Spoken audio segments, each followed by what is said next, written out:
Jésus, avec toi, nous ressusciterons.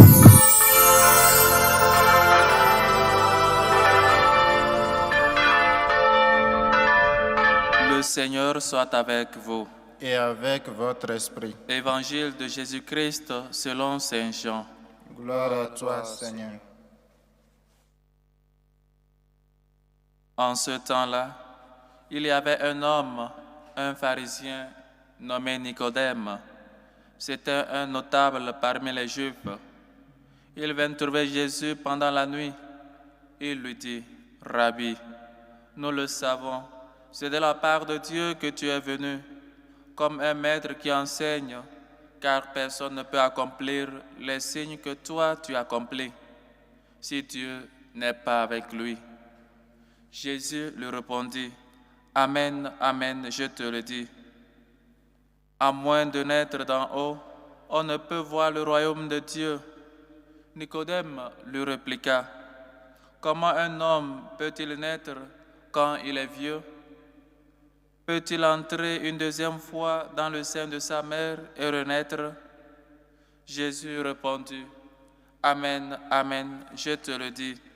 Personne, à moins de naître de l'eau et de l'esprit, ne peut entrer dans le royaume de Dieu. Ce qui est né de la chair est chair, ce qui est né de l'esprit est esprit. Ne sois pas étonné si je t'ai dit, il vous faut naître d'en haut. Le vent souffle où il veut. Tu entends sa voix, mais tu ne sais ni d'où il vient, ni d'où il va. Il en est ainsi pour qui est né du souffle de l'esprit.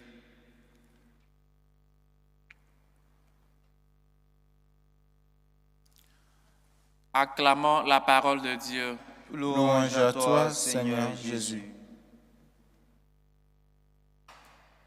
Chers frères et sœurs, il faut naître de l'eau et de l'esprit.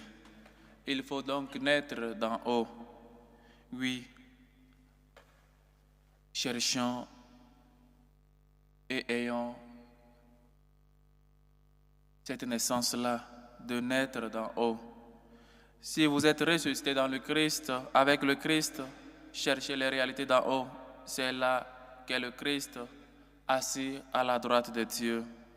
Chers frères et sœurs, on nous a dit ou on a appris ce que le baptême fait dans notre vie.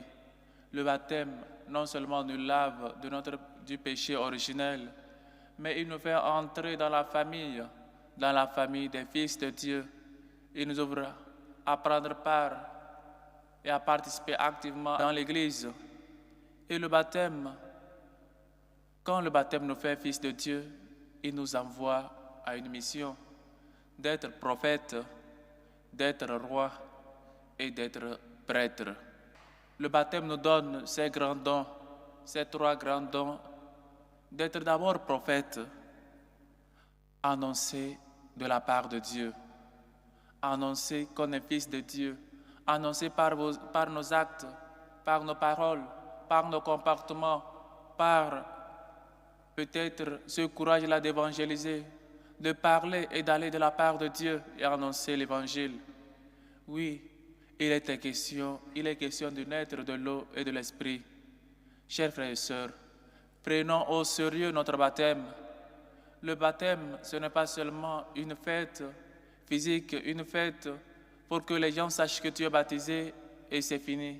Mais cela nous appelle à une mission. Mission d'aller de la part de Dieu. Mission d'être prophète. Mission d'être prêtre. De toujours prier pour les uns et les autres.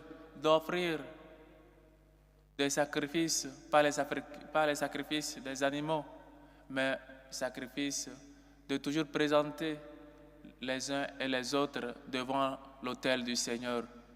Oui, chers frères et sœurs, nos mamans, nos parents peuvent eux aussi être des prêtres qui prient toujours pour leurs enfants, peuvent être toujours des gens qui offrent chaque jour dans la messe pour eux-mêmes et pour leurs enfants, pour leurs activités, pour pas mal de choses. Et donc, chers frères et sœurs, Nicodème demande à Jésus, il dit, on sait que tu es venu de la part du Seigneur, parce que tous les signes que tu fais, personne ne peut le réaliser, pas si Dieu n'est pas avec lui. Chers frères et sœurs, quand on est avec Dieu, on réalise des signes que nous-mêmes, on sera surpris ou on est surpris. Il faut chaque jour cette unité avec Dieu, notre Père. Combien de fois Jésus-Christ, avant de faire un miracle, lève les yeux vers le ciel, vers son Père. Combien de fois Dieu, Jésus-Christ, avant de faire quelque chose, avant de réaliser quelque chose, lève toujours les yeux et dit, Père, je ne te prie pas pour moi, parce que moi je sais que tu le fais, mais je te le prie pour cette foule, afin qu'ils croient en toi. Il faut donc qu'on apprenne que le baptême nous fait fils de Dieu. Et donc, comme fils, nous devons avoir une relation personnelle et intime avec notre Père Dieu. Nous devons, comme les enfants, imiter notre Père, faire toujours le bien pour que le nom de Dieu soit toujours glorifié. Mais malheureusement, on échoue à cette mission-là d'annoncer Dieu. Après même notre baptême, on revient dans les mêmes pratiques, ou encore, plus pire encore, dans les pratiques que nous faisons. Et si on est malade, au lieu de toujours faire recours à notre Dieu, qui est médecin des corps et des âmes, on préfère chercher ailleurs et soi-disant baptisé, soi-disant fils de Dieu. Chers frères et sœurs, prenons au sérieux notre baptême, que chaque jour nous pouvons toujours renoncer au malin, renoncer à toutes ces séductions, à toutes ces œuvres, et croyons. On a renoncé 3 fois à Satan et on a fait 3 fois je crois. Pourquoi donc quand surgissent les problèmes, quand surgissent peut-être quelques mots, on laisse tout, on oublie notre profession de foi et on s'adonne? Pourquoi donc si on est né de nouveau, pourquoi donc on revient toujours dans les pratiques anciennes? On renie toujours, ou on renie notre foi quand surgissent les problèmes.